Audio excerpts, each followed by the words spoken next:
Well, this is something I never thought I would do. So I wrote this story called The Gift Beyond the Veil, and I managed to get an AI to read it for me. And bloody A, I love the way it sounds, and I hope you do too. So here it is. As I lay there in the dimly lit room, I couldn't shake the feeling of unease that gripped me. The symbols etched into the stone seemed to mock me with their indecipherable meaning, and the cracked walls and roots crawling along them only added to the foreboding atmosphere. When I found my phone in my back pocket, I thought I had a chance to escape this eerie place. But as I turned on the flashlight, the shadows seemed to grow deeper, and the symbols etched into the stone seemed to writhe and twist. I tried to find a way out, but every corner I turned led to a dead end. Time seemed to stretch on endlessly, and the pangs of hunger and thirst slowly wore away at my sanity. The shadows began to take on a life of their own, and the whispers that echoed through the room seemed to taunt me with their maddening incoherence.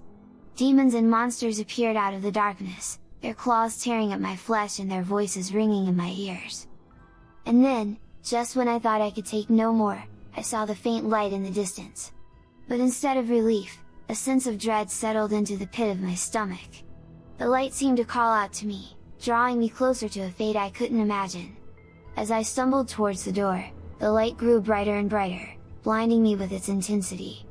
And when I emerged on the other side, I was confronted with a world even more twisted and nightmarish than the one I had left behind. The air was thick with the stench of sulfur, and the sky was a sickly shade of purple. I could feel the ground tremble beneath my feet as meteorites rained down from above. And when I turned around to look back at the doorway I had emerged from, I saw it crumble to dust behind me. As I stood there, stunned by the horrors that surrounded me, a man appeared out of the darkness, wielding a hatchet with deadly intent. I tried to run, but it was no use. With a swift swing of his weapon, he struck me down, and the darkness claimed me once more. As fate would have it, it was not to be my end, and soon I woke up and opened my eyes, the feeling of familiarity washed over me like cold, murky water. I looked around the dimly lit room, and everything felt like a cruel joke. The symbols etched into the stone floor looked like they were laughing at me, and the cracked wall seemed to mock my every move. I searched my pockets, and my phone was still there. I turned on the flashlight and shone it around the room, looking for any way out. But just like before, there was nothing. No door, no window, no escape.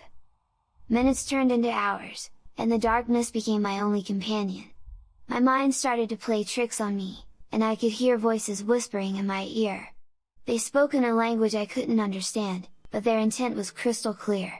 They wanted to break me, to see me suffer. I saw shadows moving in the corners of the room, and I could feel their malevolent eyes upon me. Every time I closed my eyes, I could feel their cold breath on my neck, and I knew they were waiting for me to slip up, to let my guard down. As the days stretched on, my hunger became a constant companion, gnawing away at my resolve. I could feel myself slipping away, losing my grip on reality. Then, as I lay there, on the brink of madness, I saw it. The door that wasn't there before. The door that held the promise of escape. But I knew better than to trust it. I knew that whatever lay beyond that door was far worse than anything I had faced before. But I had no choice. I had to try. I had to escape this place, or it would consume me entirely. I pushed open the door and was immediately blinded by a searing light. And at that moment, I knew that my nightmare was far from over. As I stepped through the wall of light, I felt a jolt run through my body, and everything went black. When I came to, I was lying in a strange bed in a small, dimly lit room. The air smelled of wood and earth, and the faint sound of a man's voice could be heard in the distance. I slowly sat up and looked around. The room was sparsely furnished, with a small table and chair in the corner and a few shelves lining the walls. The door was open, and I could see a faint glow coming from the next room. As I stood up, I realized that I was wearing different clothes. Instead of my jeans and t-shirt, I was now dressed in rough-spun cloth and leather. I could feel a sword strapped to my side and a leather pouch hanging from my belt. I cautiously stepped into the next room, and there I saw the bearded man, sitting at the table, carving a piece of wood. He looked up as I entered and spoke, but no words came out. I could hear a faint ringing in my ears, and everything seemed muffled as if I were underwater. I tried to speak, to ask him where I was and how I got here, but my voice was gone.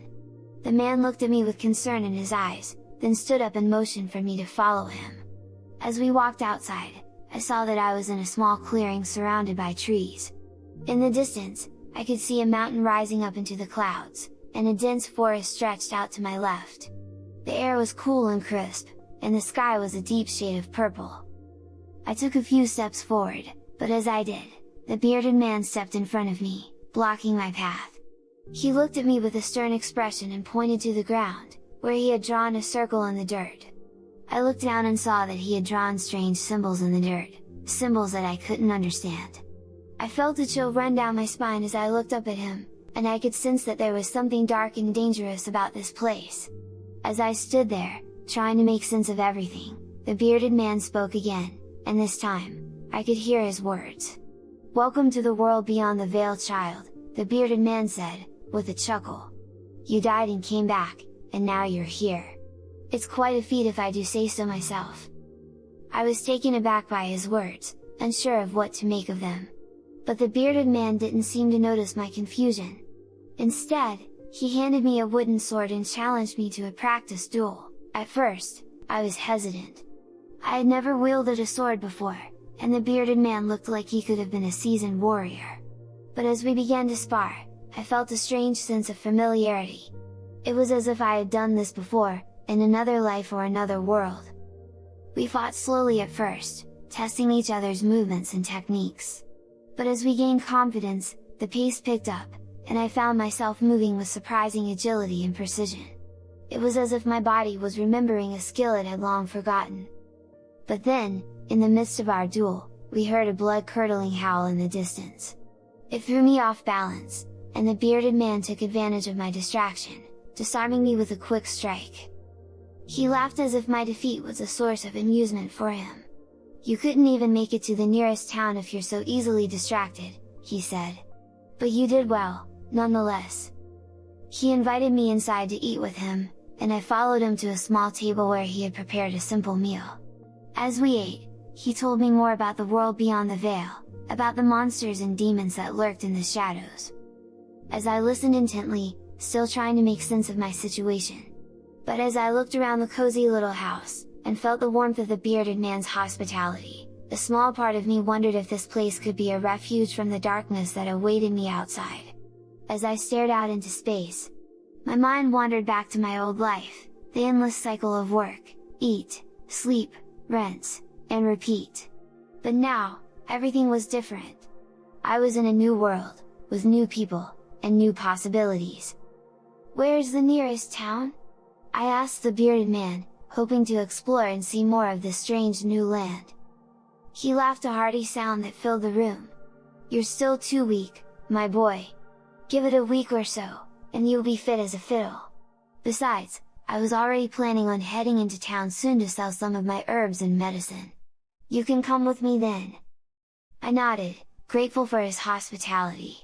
Over the next 7 days, I trained with the bearded man, practicing my sword skills and getting stronger every day. At first, the sword felt foreign but yet familiar in my hand, but with the bearded man's guidance, it soon felt like an extension of my body. On the 4th day of my stay, I was practicing with the sword when suddenly I felt a surge of energy coursing through my veins. I took a swing at a nearby tree, and to my amazement, it sliced through like butter. It was an exhilarating feeling like no other, and I couldn't help but grin with satisfaction. The sword had become an extension of my arm, and I felt more alive than ever before. Finally, on the 7th day, the bearded man loaded up his wagon with herbs and medicine, and we set off towards the nearest town. I felt excited, eager to see what lay ahead on this new adventure.